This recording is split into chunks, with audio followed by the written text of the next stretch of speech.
13 वचन, इसलिए हम भी परमेश्वर का धन्यवाद निरंतर करते हैं कि जब हमारे द्वारा परमेश्वर के सुसमाचार का वचन तुम्हारे पास पहुंचा तो तुमने उसे मनुष्यों का नहीं परंतु परमेश्वर का वचन समझकर और सचमुच यह ऐसा ही है ग्रहण किया, और यह तुम विश्वासियों में जो विश्वास रखते हो प्रभावशील है। जाग रहे? 13 वचन विशेषकर उन लोगों के लिए है जो परमेश्वर के वचन को परमेश्वर का वचन समझ करके सुनते हैं। जाग रहे?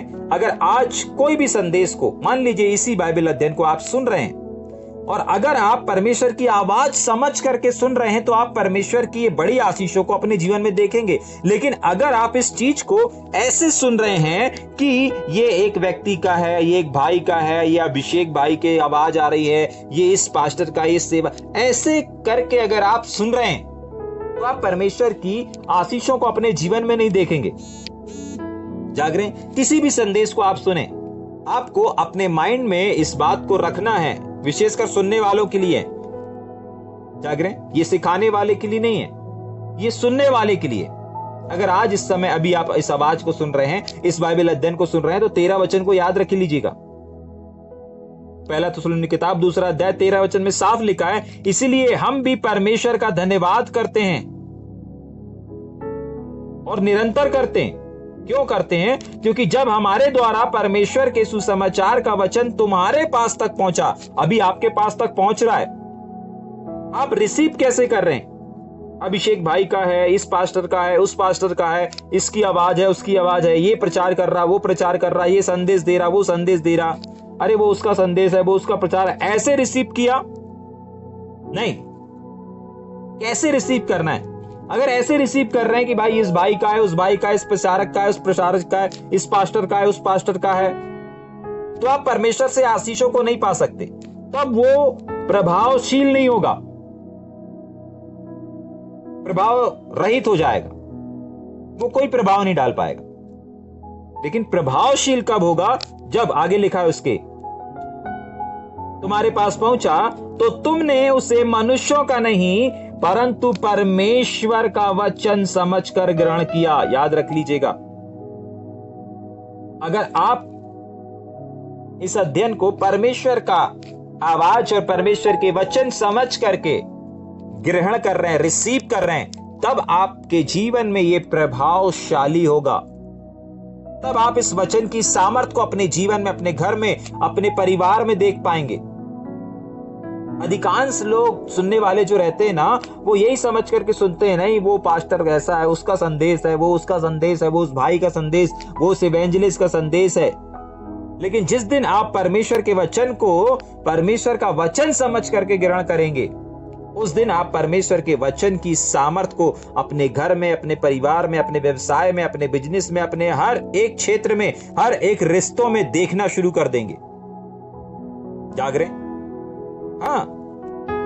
और उसके बाद कोष्टक में लिखा है, और हाँ सचमुच ऐसा ही है, ऐसा ही है। हम अपने तरफ से नहीं बोल रहे हैं, हम अपने तरफ से नहीं सिखा रहे हैं। जाग रहे? परमेश्वर ने हमको जैसा पहुंचाया, हम उसमें वो उन बातों को आप तक पहुंचा रहे हैं। ठीक, एक और बार पढ़ के आगे चलेंगे। इसलिए हम भी परमेश्वर का धन्यवाद निरंतर करते हैं कि जब हमारे द्वारा परमेश्वर का वचन, परमेश्वर के सुसमाचार का वचन तुम्हारे पास तक पहुंचा, तुम्हारे घर तक पहुंचा, तुम्हारे मोबाइल तक पहुंचा, तुम्हारी टीवी तक पहुंचा, तुम्हारे घर परिवार के लोगों तक पहुंचा, नोटिफिकेशन के द्वारा पहुंचा, तुमने उस वचन को क्लिक किया, उस वचन को सुना, परमेश्वर का वचन समझ करके रिसीव किया, और वह तुम विश्वासियों में जो विश्वास रखते हो प्रभावशील हुआ। मतलब उसने अपने प्रभाव को दिखाया। उन लोगों ने अपने जीवन में, अपने घर परिवार में एक बड़े प्रभाव को देखा। आज पता है वचन सुनने के बाद भी लोग क्यों अपने घर, अपने परिवार में बड़ी आशीषों को क्यों नहीं देख पाते? उसका रीजन है क्योंकि वो मनुष्यों का है, ये समझ करके रिसीव करते हैं।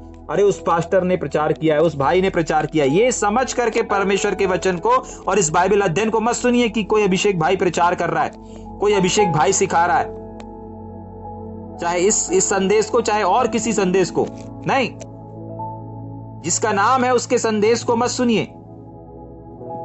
ये सोच करके रिसीव मत करिए, इस सोच के, इस मानसिकता के साथ उस संदेश को मत स्वीकार करिए।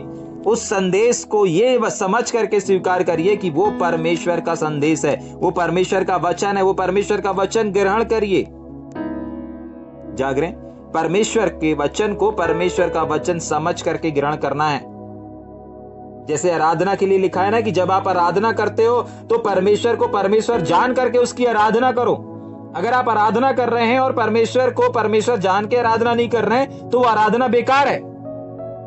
ठीक ऐसे ही अगर आप परमेश्वर के वचन को परमेश्वर का वचन है ये समझ करके स्वीकार नहीं कर रहे हो तो आप उसकी आशीषों को नहीं देखोगे।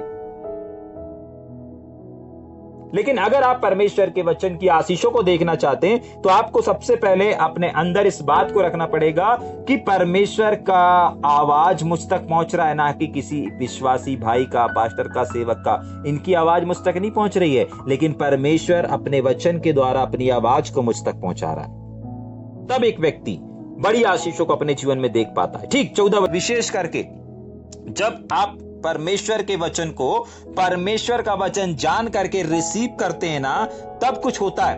14 वचन में लिखा है, इसीलिए तुम हे भाइयों परमेश्वर की उन कलीसियाओं की सी चाल चलने लगे जो यहूदिया में मसीह यीशु में हैं, क्योंकि तुमने भी अपने लोगों से वैसा ही दुख पाया। आपको मालूम है जब आप परमेश्वर के वचन को परमेश्वर के वचन जानकर स्वीकार करेंगे ना तो लोग आपसे बैर करेंगे, लोग आपसे नफरत करेंगे।